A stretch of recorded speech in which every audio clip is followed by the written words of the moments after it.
Maths के कुछ सवाल आपको हवा भी नहीं लगने देते हैं। जैसे कि एक क्वेश्चन है कि किसी वस्तु को एक निश्चित मूल्य पर बेचा जाता है, यदि उस वस्तु को इस मूल्य के 80% पर बेचा जाए, 80% पर बेचा जाए तो क्या है कि 10% की हानि होती है। यदि वस्तु को उसके वास्तविक बिक्री मूल्य पर बेचा जाता है तो लाभ प्रतिशत क्या होगा। तो प्रॉफिट एंड लॉस का क्वेश्चन है। अगर आप इसको एक नज़र में पढ़ेंगे तो आपके तो ये दिमाग से ऊपर चला जाएगा कि भाई आखिर में पूछा क्या है। तो मैं बताता हूँ कि आखिर इसमें इसको हल कैसे करते हैं।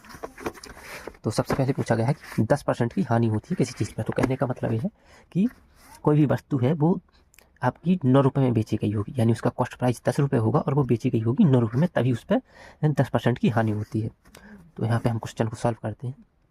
तो हम यहाँ पे अपना SP मानते हैं, SP है वो 9 रुपये मान लेते हैं। ठीक है, SP को 9 रुपये मान लिया हमने।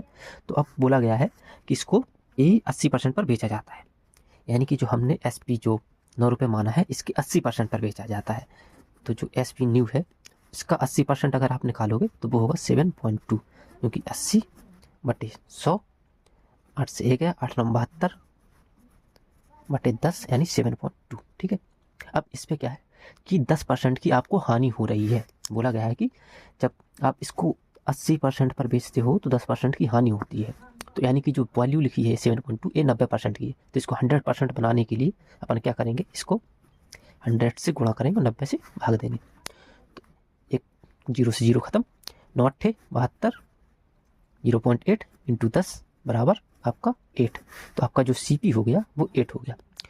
इसके बाद अब बोला है क्या कि इसको वास्तविक बिक्री मूल्य पर बेचा जाता है, जो एक्चुअल बिक्री मूल्य था, यानी हमारा 9 रुपये था, अगर इसको उसी मूल्य पर बेचा जाए तो लाभ प्रतिशत क्या होगा।